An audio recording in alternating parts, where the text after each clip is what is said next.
Di akhir November 2024, kita dikejutkan dengan kejadian seorang remaja berusia 14 tahun disangka menikam ayah, ibu, dan neneknya yang mengakibatkan ayah dan neneknya meninggal dunia, sedangkan sang ibu sedang dirawat intensif di sebuah rumah sakit di Jakarta.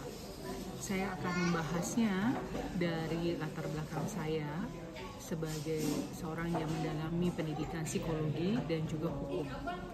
Kejahatan yang dilakukan oleh anggota keluarga sendiri merupakan situasi yang sangat menyedihkan dan kompleks. Mengantisipasi kejahatan semacam ini membutuhkan pemahaman yang mendalam tentang faktor-faktor yang dapat memicu tindak kekerasan dalam keluarga dan bagaimana strategi pencegahan yang efektif. Perlu dipahami, faktor-faktor penyebab kejahatan dalam keluarga ada beberapa hal, seperti kekerasan dalam rumah tangga, seperti kekerasan fisik, seksual, emosional, dan verbal, dapat menjadi faktor utama yang memicu kejahatan dalam keluarga. Siklus kekerasan yang terjadi di dalam rumah tangga dapat mengakibatkan eskalasi kekerasan dan kejahatan yang lebih serius. Kemudian masalah ekonomi. Kesulitan ekonomi, pengangguran, dan hutang dapat menjadi pemicu stres dan ketegangan dalam keluarga yang pada akhirnya dapat memicu tindak kejahatan. Kemudian terjadi juga bisa faktor berikutnya adalah masalah kesehatan. Dalam hal ini masalah kesehatan mental. Gangguan mental seperti depresi, kecemasan, dan gangguan kepribadian dapat meningkatkan resiko kekerasan dan kejahatan dalam keluarga. Kemudian penyalahgunaan narkoba dan alkohol. Penyalahgunaan narkoba dan alkohol dapat menyebabkan perilaku agresif, impulsif, dan kekerasan yang dapat memicu kejahatan dalam keluarga. Selanjutnya, faktor berikutnya juga adanya kurangnya komunikasi dan pemahaman.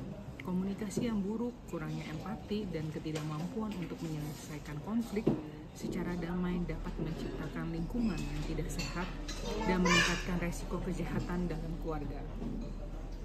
Kemudian, bagaimana strategi mengantisipasi kejahatan dalam keluarga? Salah satunya adalah membangun komunikasi yang sehat. Komunikasi terbuka, jujur, dan penuh empati sangat penting untuk menciptakan ikatan yang kuat dan mencegah konflik yang berpotensi memicu kejahatan. Kemudian, jangan sungkan atau merasa tidak enak untuk mencari bantuan profesional. Jika Anda atau anggota keluarga mengalami masalah kesehatan mental, penyalahgunaan narkoba, atau kekerasan dalam rumah tangga, jangan ragu untuk mencari bantuan profesional dari konselor atau terapis di lembaga yang terkait. Kemudian perlu juga meningkatkan kesadaran, seperti meningkatkan kesadaran tentang faktor-faktor penyebab kejahatan dalam keluarga dan strategi pencegahannya dengan mengenali tanda-tanda bahaya dan mengambil tindakan di waktu yang tepat. Kemudian, membangun lingkungan yang aman. Lingkungan yang aman dan suportif dapat membantu mengurangi resiko kejahatan dalam keluarga. Hal ini dicapai dengan menciptakan suasana yang penuh kasih sayang, saling menghormati, dan mendukung. Kemudian, jangan lupa mendidik anak-anak tentang kekerasan. Pendidikan tentang kekerasan dalam rumah tangga dan kejahatan dalam keluarga sejak dini dapat membantu anak-anak untuk mengenali tanda-tanda bahaya, memahami hak-hak mereka, dan mencari bantuan jika diperlukan. Selain itu, peran penting lembaga dan masyarakat juga diperlukan dalam hal ini, seperti lembaga penegak hukum harus memiliki peran penting dalam menindak kejahatan dalam keluarga dan memberikan perlindungan bagi korban, peningkatan akses dan layanan bagi korban, serta penegakan hukum yang adil dan efektif sangat penting untuk mencegah berulangnya kejahatan.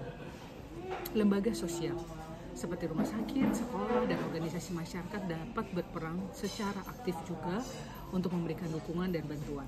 Kemudian masyarakat itu sendiri memiliki peran penting menciptakan lingkungan yang aman dan mendukung bagi keluarga, sehingga dapat mendorong tindakan preventif dan mendapatkan juga bantuan yang mereka butuhkan untuk korban bila sudah terjadi.